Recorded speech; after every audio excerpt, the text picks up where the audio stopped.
Imagine you walk into a restaurant and sit down. This restaurant is called the polling restaurant, and there is no table service here. You place your order at the counter and you come back to your seat, and then every few minutes you have to get up, walk to the counter and ask if your food is ready.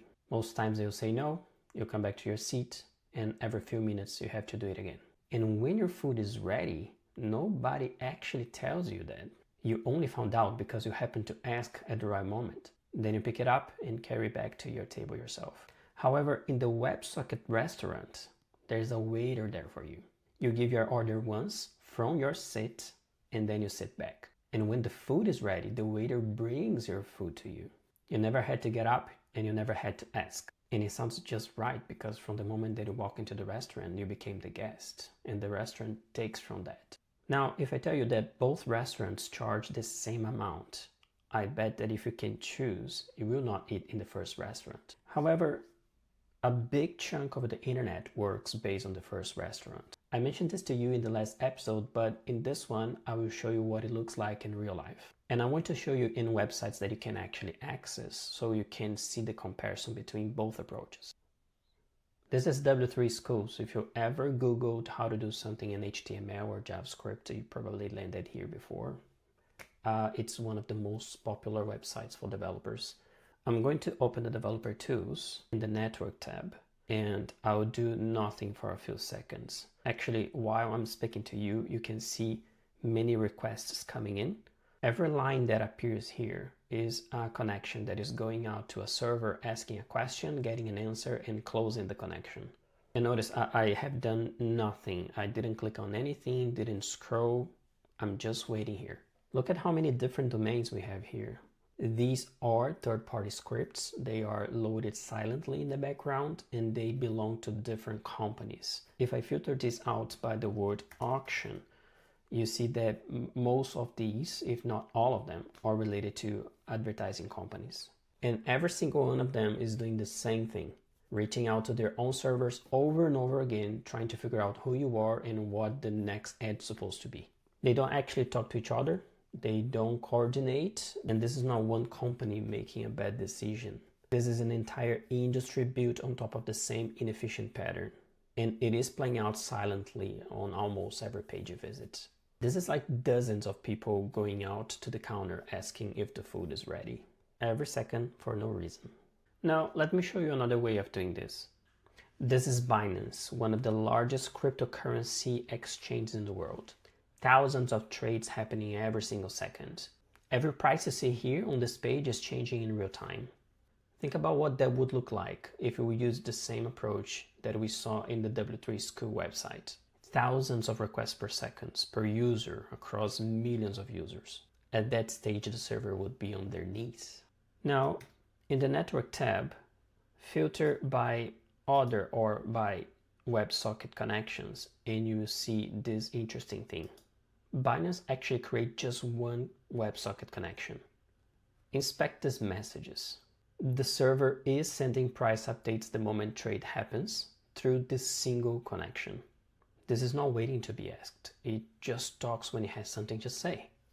And this is the waiter coming to your table. You never have to get up. Now, Binance and the other website I'm going to show you now, they both use WebSockets, but they are doing two very different things here. And the difference is worth understanding before we jump into the next demo. On Binance, the server is essentially a broadcaster. It is sending the same stream of price data to everyone watching. And every single person in that page is receiving the same information. Think of it as the waiter announcing the special for the whole room at the same time. But what if you need to deliver a message to a specific person? Not to the whole room, but to a single person in a specific corner in a specific table. This is a completely different problem, but the next demo will show how WebSockets solve that problem. This is Instagram's direct messages. Open this in two different browsers, two different sessions, and I want to show you how WebSockets will solve a problem of synchronizing messages across sessions. I filter connections by the one I know will manage the chat here in these pages. But now look what happens if I send a message in one of the sessions. What's up? There it is. My message traveled down this connection to the Instagram servers, and Instagram immediately looked up which connection belongs to the person I'm talking to, in this case myself, and delivered it straight to the session. Not to everyone, just to this user. If Binance is a waiter announcing the specials for the whole room, Instagram in this case is a restaurant where every table has a dedicated waiter, and which waiter knows exactly which table they are responsible for. Right now, Instagram is holding hundreds of millions of these connections open simultaneously. And every person on Instagram chat has their own persistent line. And Instagram servers are routing each message to the right place in real time without anyone having to get up and ask. And this is a perfect example of WebSockets at scale. And now I want to walk you through this diagram because it tells you the full picture in more detail. In the left-hand side, we have you as the client. In the right side, we have the server. And in between, we have what we call the handshake. The handshake happens when the client requests a connection with two special headers. The first one is called the connection header with the upgrade value. The second header is called the upgrade header with the WebSocket value.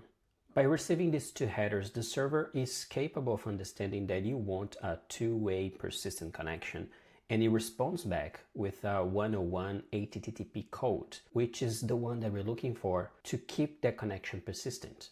From that point on, with the connection in place, you're able to exchange what we call frames. And frames are small packs of information that will contain a very small, tiny head with metadata and a body that contains the information you're exchanging with the server or with the client. Frame metadata are highly important to identify what the frame is about. Some frames are about binary content, some other are about pure text. There is metadata to identify if the new frame is a continuation of the previous one, in case the package is too big to be sent in just one go. Both ends can send frames at any time. They don't need to wait for each other. There are two special kind of frames that are important to keep the connection alive, and these are the ping and the pong frames. The ping frame is sent by the server to the client, and the client responds back with a pong frame saying, hey, I'm still here, I still need this connection, so please don't get rid of it. Exchanging frames to check if the connection is still alive is a way more efficient than doing a handshake every single time.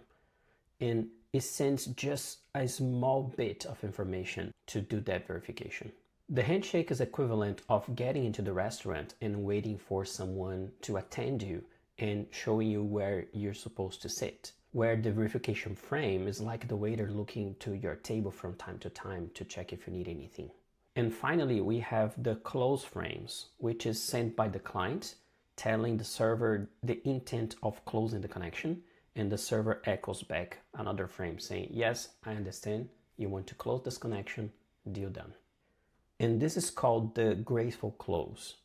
But it is not uncommon for connections to drop. And this is why the ping and pong mechanism is so important. So eventually the server will know if an accidental close happened on the client side, and will make sure that this connection is also closed on the server side. Modern libraries are extremely good at handling all these dynamics, including smart reconnections. And this is really useful because when building an app, you want to focus on the features, not on the details of how these kind of connections work. But it's really important to understand what's underneath. Now, WebSockets are not the only way to do real time, but it is highly efficient and accessible. And this is why we decided to focus this series on that. From the next episode, we stop talking about it and we start building with it. And we'll be using Notta Socket, the WebSocket platform we built, so you don't need to hassle with any of the infrastructure yourself. If this clicked to you, subscribe so you don't miss the next episode. And if you didn't click, drop a comment with your question below.